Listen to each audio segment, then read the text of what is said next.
name is Vina, aka Miss WOCReader, and welcome back to my channel. So today I wanted to talk about how the book community is really moving away from talking about books. So when I say we're moving away from talking about books, I mean like actually discussing what we read. I feel like a lot of us joined this community so we could find people like us who love books so that we could talk about them with different people, and it's been a great space for that. Like, a lot of us have found our people who we frequently discuss books with.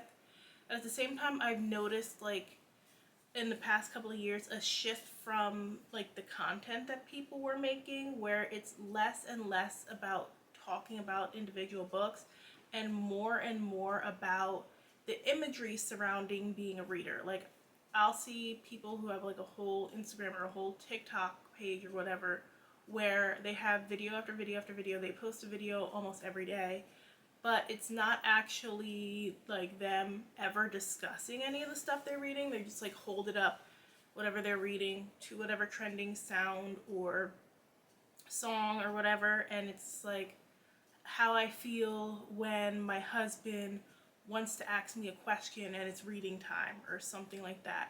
And that's just the majority of their content. Or like there's more content surrounding going to bookish events and like meeting authors, which is great. It's fun. I've also done those videos. Like, sometimes it's cool to show like, oh, I'm out here at this event meeting people and supporting like my favorite authors and this and that. There's also just like this big push for a lot of people to make money off of being a bookish content creator. Everybody wants to make this their livelihood, which is not a bad thing. Like, you are putting in a lot of work into one space. It's like reasonable to kind of want to get something back from it, but we are in such like a niche space. It's very hard to make like sustainable funds in this ever-changing publishing world. Like, publishing notoriously underpays across the board. Underpays authors, it underpays the people who work behind the scenes, like the editors, the marketing people, whatever. Like, people are underpaid in publishing, and they expect a lot of free stuff to be done in publishing, so they definitely don't want to pay a lot of people. And then you have to be able to showcase that you have something unique to offer to really be able to push for those payments. Right now, everybody kind of wants those opportunities, which is great, but it's becoming less and less about actually talking about the books and books like we care about, and more about, well, I'm going to promote this if they pay me. I'm going to talk about these books with this specific publisher because they pay me. I'm going to focus on this publisher hoping that I can get a brand trip, and less discussion about the different books that are released and that people enjoy. I've also noticed, like, when something is really popular, like a current event or like a new movie or like a award show or whatever, there's a mad dash for people to quickly put out content, whether the content fits or not. Like, I saw somebody, like an author, make content around the Met Gala with their book. Next thing, a white reader came and just completely stole their image and reposted it like themselves, did not tag them or anything, and got more likes than them on the same content. And like, the author had to call them out about it, because like, you're not going to go ahead and just steal my content to use to get more people to like hit the like button on your page to elevate your platform. And at the end of the day, I'm just really trying to promote my book. I see publishers, like social media teams, like when there's an award show, like they'll quickly try and like put things together like as book recs based off of like the two things that they might have in common, even if the theming is completely different. Like, they will put them together and be like, well, if you like this, you'll love this. And not necessarily. And a lot of times it also just highlights the lack of diverse stories that are actually being published, because I'm like, y'all use the same recs for everything. And I know one thing that was frustrating when Sinners came out, everybody was like running to make content. They were inspired, which I get. Like, it was a very good movie. But like a lot of the books that I was seeing people recommend, like people were just like, okay, well, this had black vampires, so read this if you like Sinners. I'm like, this is a smutty romance. This has nothing to do with Sinners and any of the themes within that film. Like, if you liked Sinners, you wouldn't necessarily like this, because they only have about 2 things in common. And like, at its heart, Sinners was a story about Southern culture. It was like about elevating the blues. And ironically, I was seeing like list after list after list, and none of these lists had the one book that Ryan Coogler said he actually did read that helped him write the script, which was Blues People. I saw like one person talk about it, which was a little crazy to me, because I'm like, that was literally the book that he read that inspired him to write this screenplay. I also noticed, like I said, it's a big thing when current events are happening for people to like jump on them with book recs. Right now, there's like the mass deportations, like of illegal immigrants, and I saw a video yesterday where somebody's like, oh, I can't even remember what exactly the wording was, but they said, when you know the truth about immigration from reading these books. And then every book that they posted was Latinx, which it's not just a Latinx issue. And that's actually like one of the big discussions that we've been having recently in regard to that, because it is framed as just a Latinx issue. A lot of people ignore different groups that are going under the radar, or like for that are also being deported.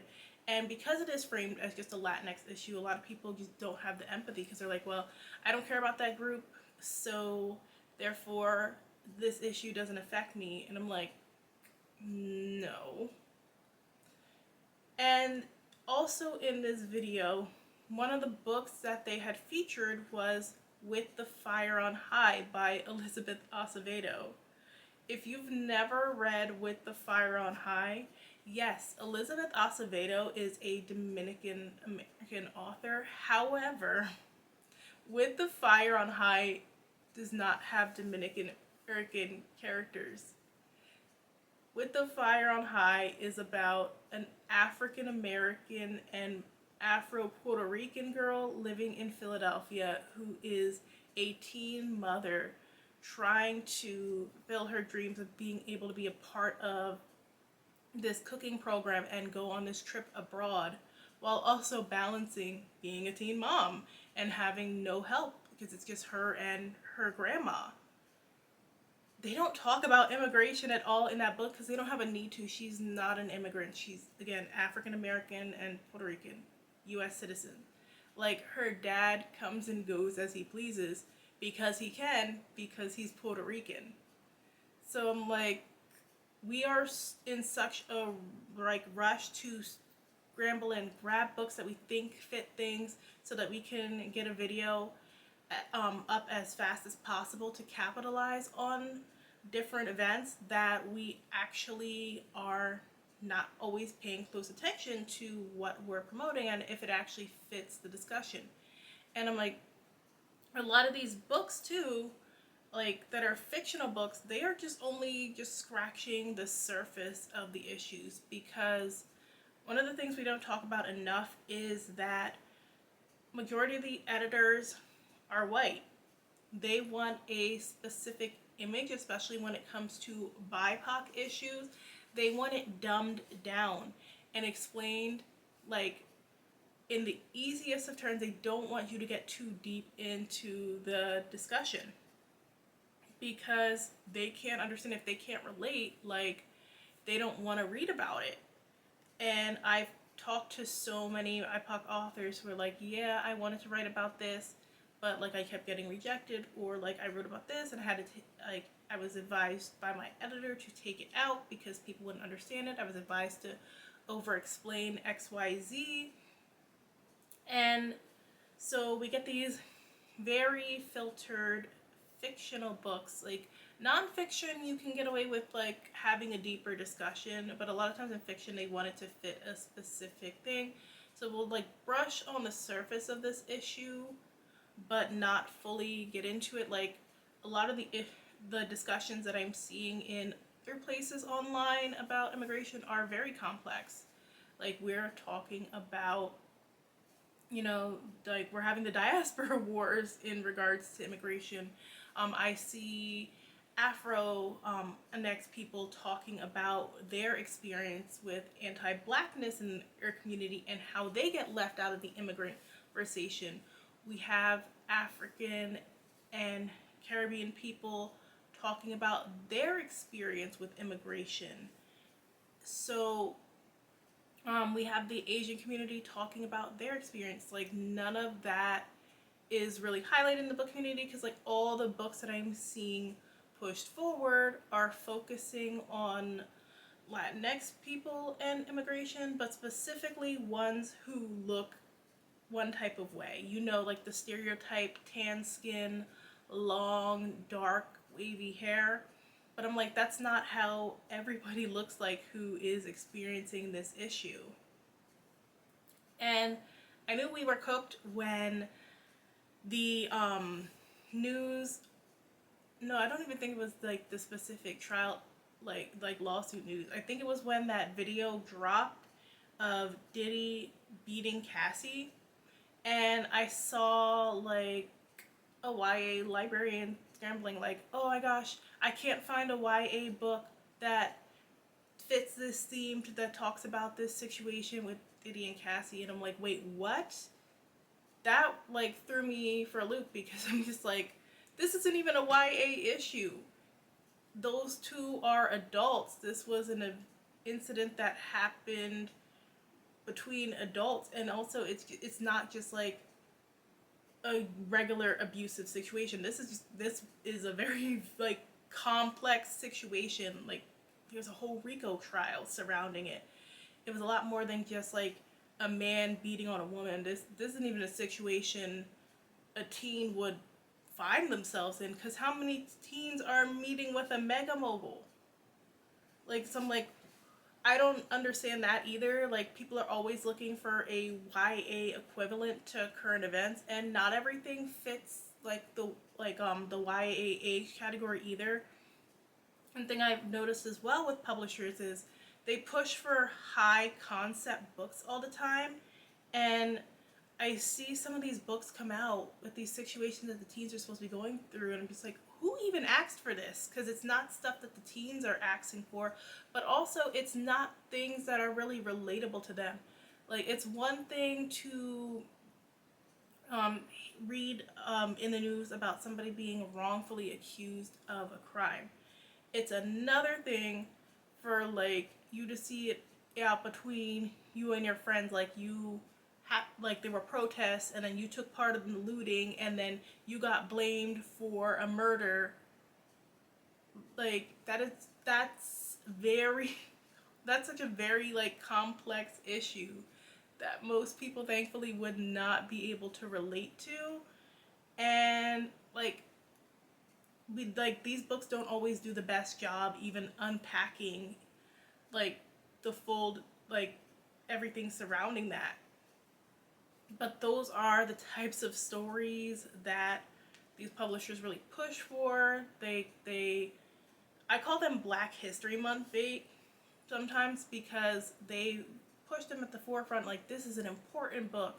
They especially promote them during Black History Month, like as you need to read this because these are the stories that the teens need. And then I'm like, again, who is asking for that? Because that's not a regular situation most Black teens are dealing with. But like that's what's being pushed to the masses. And then I'll see bookish creators who are just like, yeah, this is an important book, we have to read it. and they're only reading like the bullet points on the back of the book, and you find out like the publishers sponsor their posts. So it's also hard right now to really figure out if what people are telling you about a book is their honest opinion or not, because there's also a lot of pressure to lie to stay in the publisher's good graces. I don't have that problem, but I have spoken to a lot of readers who are just like, yeah, if something was under 4 stars to me, I don't even talk about it, because I'm only going to talk about like positive things when it comes to these authors or like a specific publisher. So, or like they're just talking about books just to grow their platform. So it's like I've had to unfollow a lot of people where everything they read seems to be like, I love this book, and they really weren't saying much about the book, because I'm like, you can't love everything, even if you know your taste, which I feel like I know my taste pretty well. I know what I like. Even if you know your taste, something can sound like it's your taste, and then when you actually go to read it, it's it's nothing like what you thought it was going to be. Like, some of these synopses lie. Some people have different like writing levels. Like, you have people who are like, you know, newer and haven't been writing as long, or like their first book, like the first thing they ever wrote got published, and you can kind of tell. Whereas you have people who are just so skilled with the pen. Like, it could be their first published book, but it is like the best thing that they've ever written. You just never know. And also, there's the way the editing is set up right now. Some books are getting more attention than others, and you can clearly see that on page. We've talked a lot about the lack of editing the past couple of years when it comes to books. And I think like this whole environment of we need to do like as much content as possible kind of plays into that, because you have publishers like pushing out book after book after book as fast as they can to try and keep up with the demand from readers to have all these new stories. And then people are like quickly posting one book and then moving on to the next one. And then you have like something else I find weird, which is like, we always have the books that are controversial within the community, like that people hear about, but now I'm seeing people write like whole dissertations basically based off of the way a book is marketed. They haven't read the book, but they make all these assumptions about the book based off of the way that it's marketed. I'm like, it's okay to make like a post or two like about how this like synopsis didn't sit well with you, or this sounds a little wonky, but to like go in and have full-blown discussions and you have not read one page of the book is very weird to me. Like, they were doing that with that one dystopian book, I think it was Silver Elite, and I'm like, I'm sure it's not great. I wouldn't know because I haven't picked it up and read it, but at the same time, none of y'all have read it to like be going in like this. Like, y'all can just ignore it and move on if you didn't like the way it's marketed as like a, I think it was marketed as like a sexy or Hunger Games or whatever. I do feel like we need to bring back talking about the books that we're reading more. Like, I see just so much discussion surrounding the optics of being a reader right now, but less about like the actual books that we're reading. And then a lot of stuff that people are saying about books tend to be wrong too. Like, people are so quick to want to post and move on to the next book. They'll be like, oh my gosh, this book was so spicy and there wasn't even a sex scene on page. I'm like, how was it spicy? They'll be like, this book had XYZ and it didn't have XYZ in it if you actually read it. And I don't know if it's just because they read it so fast because they were trying to get on to the next one, or like they couldn't remember the details clearly, because sometimes you read something and then like literally the next day it's out of your head, but they didn't want to like go back and look at like anything in the book to make sure they were getting the details correct. So they just kind of figured, okay, this happened, and threw it up and figured like, well, people didn't read it, so they're not going to know. Which is also interesting to me. I think it is very telling that people who have like their content mainly based around talking about the book community but not like the books themselves, when they do content where it's just them sitting down talking about books, that underperforms, because you think in a community of readers, of people who all want to know about these different books, that the videos about, or like the content about books and like what they're actually about, like, would perform higher, and it just doesn't. And really, like, we keep talking about how there's so many book bans going on and people are trying to steal our stories and this and that, but let's talk about those stories more. Like, let's get together and have discussions about books more, like we were like at the height of COVID. Like, I remember being on live with people for hours and we'd just be talking about various books that we read. And I still see some people like doing like different book clubs, like quarterly book clubs, monthly book clubs. But I think we can do a little bit better when it comes to talking about books online. Like, let's stop just talking in, well, it had this trope, this trope, this trope, and this was the plot point, and then move on to the next. Let's get a little bit deeper into it. Let's foster some discussion, because there's also like this big anti-intellectual movement that's going on, and like the whole I turn off my brain when I read. And unfortunately, we are in a time where you cannot turn off your brain for every book, and some of these books like that people are turning their brain off for, like, have some really harmful stuff in them that we do need to discuss. And let me know what your thoughts are in the comment section down below.